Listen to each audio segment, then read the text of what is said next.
Dewan Perwakilan Rakyat Daerah DPRD Kabupaten Sukabumi menggelar rapat paripurna ke-13 tahun 2024 yang bertempat di gedung DPRD Pelabuhan Ratu Kabupaten Sukabumi, Rabu 16 Oktober 2024. Rapat paripurna ke-13 tersebut beragendakan penyampaian pandangan umum fraksi-fraksi DPRD terhadap rancangan peraturan daerah atau Raperda tentang anggaran pendapatan dan belanja daerah APBD Kabupaten Sukabumi tahun anggaran 2025, sekaligus pembentukan dan penetapan panitia khusus DPRD dalam rangka membahas rancangan peraturan DPRD tentang tata tertib DPRD, kode etik DPRD, dan tata rencana Badan Kehormatan. Dalam rapat paripurna yang dipimpin langsung oleh Ketua DPRD Budi Azhar Mutawali dan didampingi Wakil Ketua 2 Usep dan Wakil Ketua 3 Ramzi Akbar Yusuf, serta dihadiri 35 para anggota DPRD. Secara umum dari pandangan fraksi yang telah disampaikan,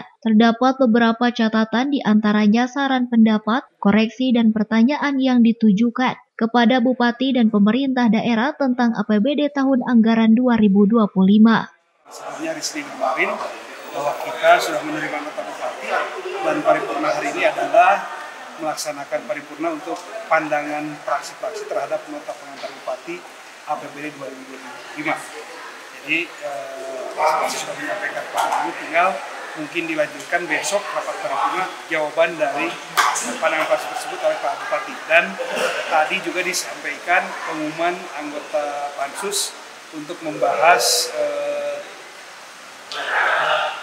rancangan peraturan tata tertib untuk di internal DPRD.